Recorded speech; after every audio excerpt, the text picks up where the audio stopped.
अब हम आपको राजस्थान लेकर चलते हैं, जहां से कुछ ऐसी तस्वीरें सामने आई हैं जिनमें चिंता और डर दोनों छिपे हैं। ये तस्वीरें राजस्थान के पाली की हैं, जहां छोटे बच्चों के द्वारा कोरोना वायरस से बचाव के लिए हवन और धार्मिक अनुष्ठान कराए जा रहे हैं। संक्रमण का बच्चों और उनके माता पिता में इस कदर डर है कि ये हवन नियमित तौर पर किया जाता है और इस दौरान बच्चे गायत्री मंत्र का भी जाप करते हैं। आप पहले इन तस्वीरों को ध्यान से देखिए।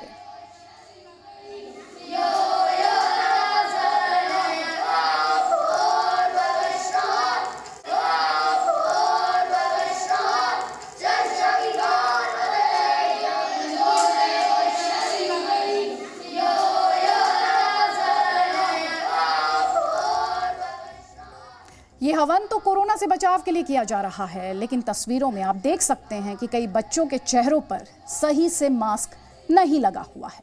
यानी यहाँ लोगों ने सब कुछ भगवान पर छोड़ दिया है और वो ये भूल गए हैं कि वो खुद क्या कर सकते हैं। ये तस्वीरें राजस्थान के पाली के ढोला गांव की हैं। दूसरी लहर की शुरुआत में यहाँ लगभग हर 5वें घर में कोरोना का संक्रमण फैला हुआ था। जिन लोगों ने टेस्ट कराया उनकी रिपोर्ट कोरोना पॉजिटिव आई और कुछ घर ऐसे भी हैं जहां लोग अब भी कोरोना को सामान्य बुखार और खांसी मानकर चल रहे हैं। बड़ी बात यह है कि इस गांव में मई से अप्रैल के बीच 15 लोगों की मौत हो चुकी है, अप्रैल से मई के बीच में। अब तीसरी लहर के अनुमान को देखकर ये लोग डरे हुए हैं और ये धार्मिक अनुष्ठान इसी डर का नतीजा है।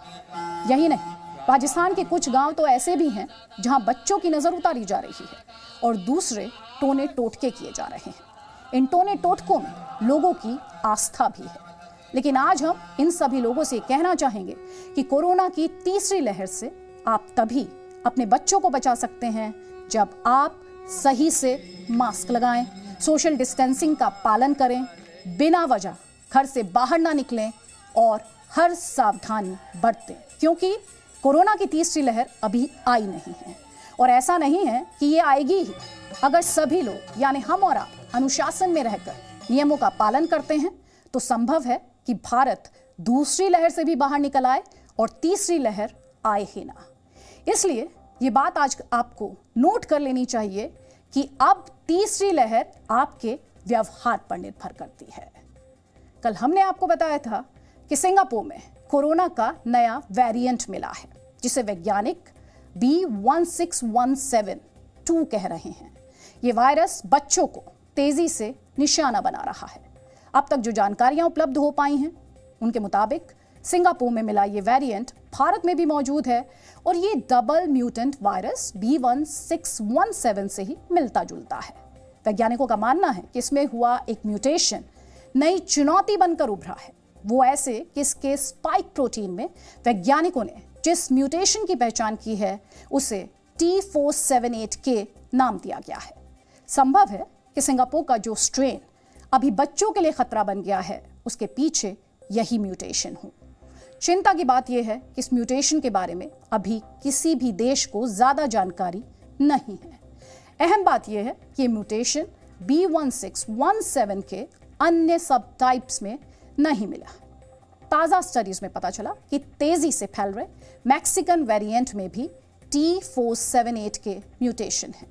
कहा जा रहा है कि इसी के चलते संक्रमण का स्तर बढ़ रहा है। आज हमने इस पर डॉक्टर्स से भी बात की और इस पर उनका क्या कहना है, पहले आपको वो सुनवाते हैं। ये जो वेरिएंट्स की बात हो रही है B1617 बहुत चर्चा में रहा। अब ये कहा जा रहा है इसका 0.1 भी है, 0.2 भी है, तो इसे आम आदमी को कैसे समझा सकते हैं? देखिए, ये एक आरएनए वायरस होता है जो हमारा सार्स कोरोना वायरस 2 है। तो corona virus RNA virus group के हैं, ये भी उसी ग्रुप का है और इसमें म्यूटेशंस होते रहते हैं। सो म्यूटेशंस अगर देखा जाए तो हिंदुस्तान में भी थाउजेंड्स हो चुके होंगे म्यूटेशंस। आइडेंटिफाई हमने बहुत किया है, उनको हम वेरिएंट ऑफ इंटरेस्ट कहते हैं। उनको फिर हम देखते हैं कि अच्छा इनका कैरेक्टर क्या है। अगर वो कैरेक्टर कुछ ऐसा चेंज हो जाता है जैसे कि वो इन्फेक्टिविटी बढ़ जाती है या उनका जो है सीवियरिटी बढ़ा रहे हैं या जो ऑलरेडी एग्जिस्टिंग मैनेजमेंट का प्रोटोकॉल है हमारा उसको बाईपास कर दे रहे हैं, उस पर असर नहीं हो रहा है, ट्रीटमेंट का असर नहीं हो रहा है, तो वेरिएंट ऑफ कंसर्न बन जाता है।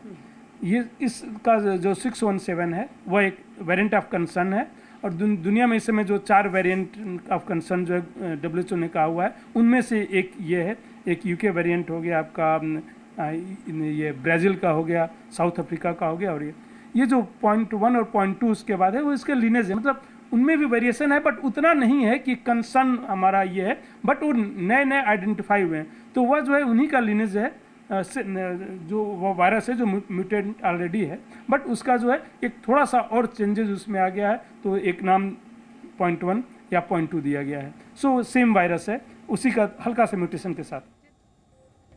तो एक्सपर्ट्स लगातार वेरिएंट ऑफ कंसर्न बता रहे हैं 1617 को। भारत में इस समय कोरोना की वैक्सीन 18 वर्ष से ऊपर के लोगों को ही लगाई जा रही है। भारत में बच्चों के लिए कोई वैक्सीन अभी तक विकसित ही नहीं हो पाई है। दुनिया में फाइजर अकेली ऐसी कंपनी है जिसकी वैक्सीन 12 से 16 साल के बच्चों पर इस्तेमाल की जा रही है, लेकिन ये वैक्सीन भारत को मिल जाएगी ऐसा फिलहाल संभव नहीं है। हालांकि WHO ने अमेरिका और कनाडा जैसे देशों से कहा कि वो फिलहाल अपने देश के बच्चों को वैक्सीन ना लगाकर उसे भारत और दूसरे जरूरतमंद देशों को उपलब्ध कराएं, लेकिन ऐसा होता नहीं दिख रहा है। ऐसे में हमारी उम्मीद भारत में विकसित की जा रही वैक्सीन से ही है। इसके लिए आपको सितंबर महीने तक का इंतजार करना होगा। ऐसी उम्मीद है कि सितंबर तक बच्चों के लिए कम से कम एक वैक्सीन देश में उपलब्ध हो जाएगी। हालांकि जब तक वैक्सीन नहीं आती है तब तक आप 5 चीजों का ध्यान रखकर बच्चों को संक्रमण से बचा सकते हैं, और आप चाहें तो इस जानकारी को नोट भी कर सकते हैं। तो पहला पॉइंट, ये सुनिश्चित करें कि बच्चे घर के अंदर भी मास्क लगाएं, खासकर तब जब परिवार का कोई सदस्य बाहर से आता है। लगातार हाथ धोना बेहद जरूरी है। छोटे बच्चे खुद हाथ नहीं धो सकते, इसलिए उनके माता पिता की ये जिम्मेदारी है कि वो बच्चों की सुरक्षा का ध्यान रखें। तीसरा पॉइंट जो हम चाहते हैं आप नोट करें कि बच्चों को बेवजह बाहर ना भेजें, उन्हें घर के अंदर रखें, और सबसे अहम सोशल डिस्टेंसिंग बच्चों के लिए भी जरूरी है। ऐसे ना माने कि ये सिर्फ बड़े लोगों के लिए है। अगर कोई बच्चा संक्रमित है तो वो दूसरे बच्चों को भी संक्रमित कर सकता है। अगर बच्चे की उम्र 10 साल से ज्यादा है तो कोशिश करें कि वो कोरोना की खबरों से दूर रहे, क्योंकि एक स्टडी के मुताबिक छोटे बच्चों के लिए तनाव काफी खतरनाक होता है। और आखिरी जानकारी जो हम आपको देना चाहेंगे इससे जुड़ी हुई वो ये कि बच्चे खुद अपनी तकलीफ नहीं बता सकते, वो ना खुद अस्पताल जा सकते हैं, इसलिए माता पिता को अपना भी ध्यान रखना है और बच्चों का भी बहुत ध्यान रखना है। और ये वो टिप्स हैं जिनकी मदद से आप अपने बच्चों के लिए संक्रमण का खतरा कम कर सकते हैं। हालांकि कई राज्यों में बच्चों में संक्रमण के खतरे को लेकर व्यवस्था को दुरुस्त किया जा रहा है। इस तैयारी से आप ये भी समझ सकते हैं कि कोरोना का नया खतरा बच्चों के कितना करीब है। इसे ही समझाने के लिए आज हमने एक वीडियो विश्लेषण तैयार किया है जो आपको इससे जुड़ी सभी सही जानकारियां देगा।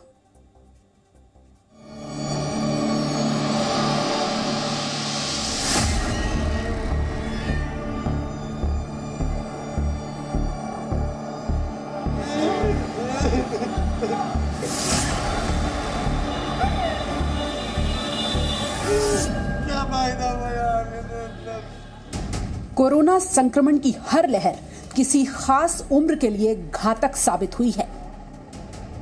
पहली लहर में बुजुर्गों की जान पर ज्यादा खतरा था। बुजुर्गों की जान बचाना सबसे बड़ी चुनौती थी। दूसरी लहर युवाओं के लिए काफी खतरनाक साबित हुई और अस्पतालों पर इलाज का बोझ बढ़ गया, क्योंकि दूसरी लहर की तैयारी को लेकर गंभीरता नजर नहीं आई थी। अब कहा जा रहा है कि कोरोना संक्रमण की तीसरी लहर बच्चों के लिए घातक होगी और अब की बार तैयारियां शुरू कर दी गई हैं। तीसरी लहर का जो अंदेशा अब जानकारों की तरफ से जताया गया है, उसके बाद अब तैयारियां हो रही हैं तीसरी लहर की, और उसमें सबसे जो ज़रूरी चीज़ है वो ये है कि बच्चों को किस तरह से सुरक्षित रखा जाएगा। आज ये रिपोर्ट हम आपको बच्चों को लेकर दिखाएंगे कि किस तरह से हॉस्पिटल अब तैयारी कर रहे हैं कि अगर वो बच्चों में फैलता है संक्रमण तो किस तरह से, किस लेवल पर अब ज़रूरत है तैयारियों की, और किस तरह से उनको जो मेडिकेशन की ज़रूरत होगी, किस तरह से उनके लिए जो वेंटिलेटर्स होंगे, किस तरह से उन बच्चों के लिए अगर बेड्स की जरूरत पड़ती है तो क्या कुछ कदम उठाए जाएंगे। जिस तरह से दूसरी लहर में अस्पतालों में ऑक्सीजन बेड्स और आईसीयू बेड्स की कमी की वजह से त्राहिमाम हो गया था, उससे सीख लेकर अब तीसरी लहर से बच्चों को बचाने के लिए व्यवस्था मजबूत बनाई जा रही है।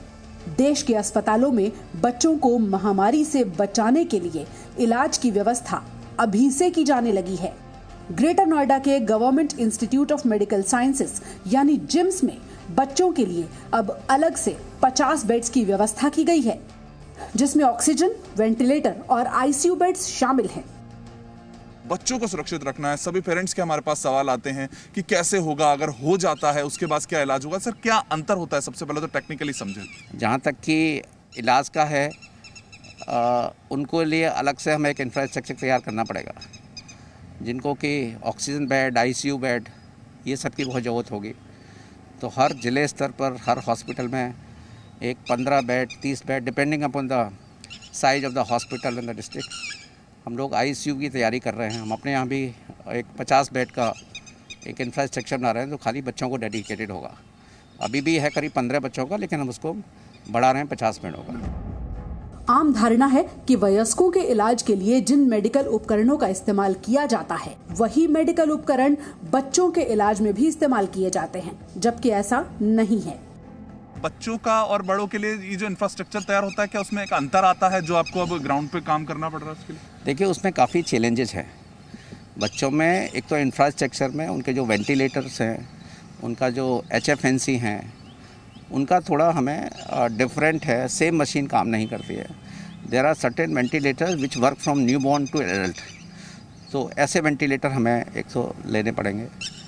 दूसरा, उनका सक्शन हो गया, उनका ऑक्सीजन डिलीवरी सिस्टम है, उसको हमें करना पड़ेगा।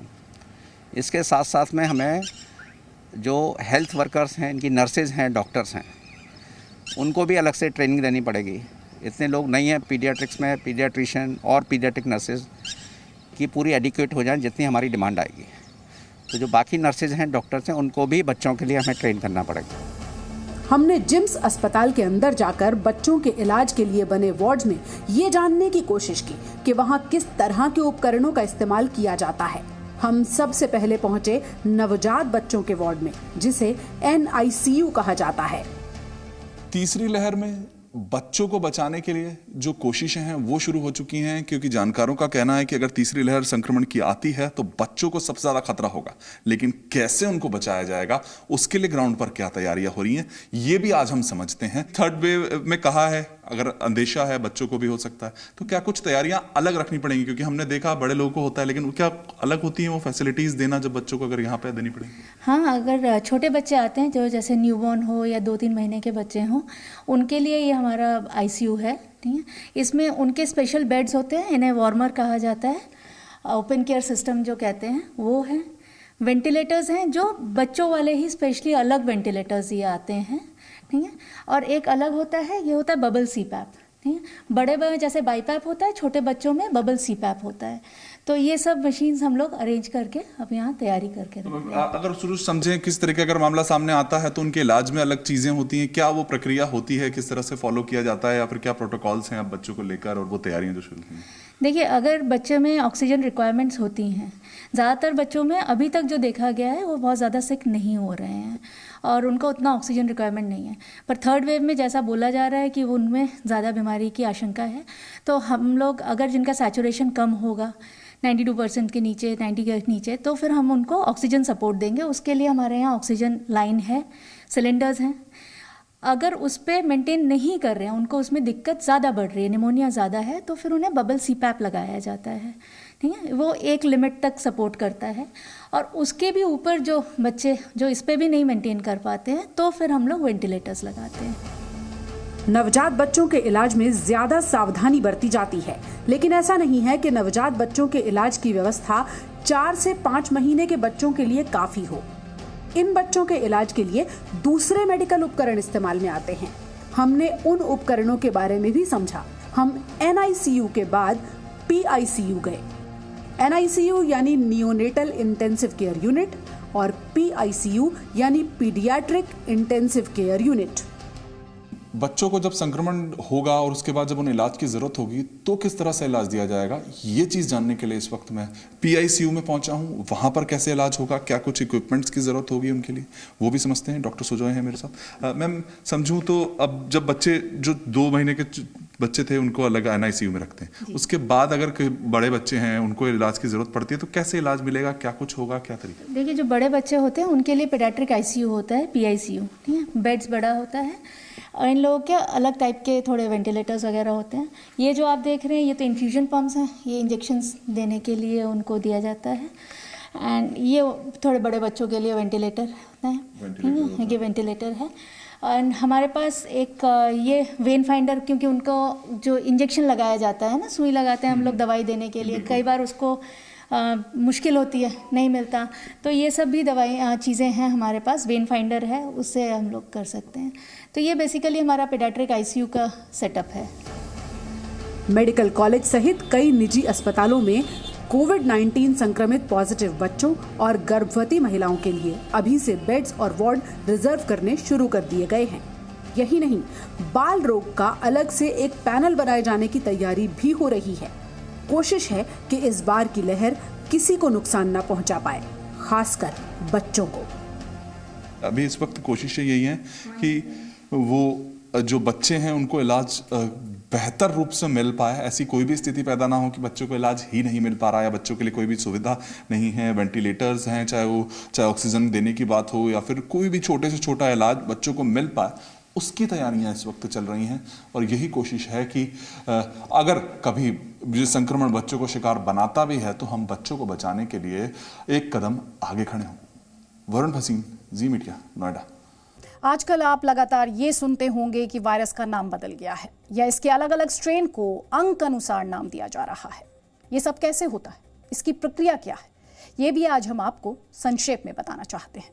कई देशों के वायरोलॉजिस्ट और वैज्ञानिकों की एक कमेटी, जिसे international committee on taxonomy of viruses कहा जाता है, वो किसी भी वायरस को उसका नाम देते हैं।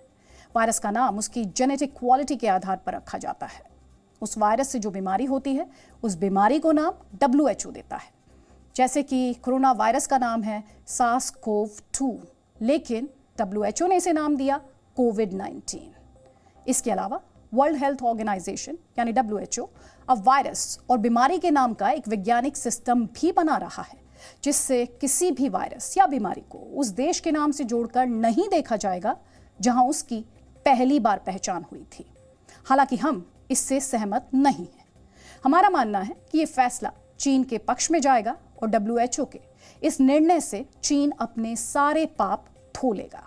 जबकि पूरी दुनिया को ये याद रखना चाहिए कि कोरोना वायरस से अब तक जो 34 लाख मौतें हुई हैं उनका जिम्मेदार चीन है। ये आपको भी याद रखना है।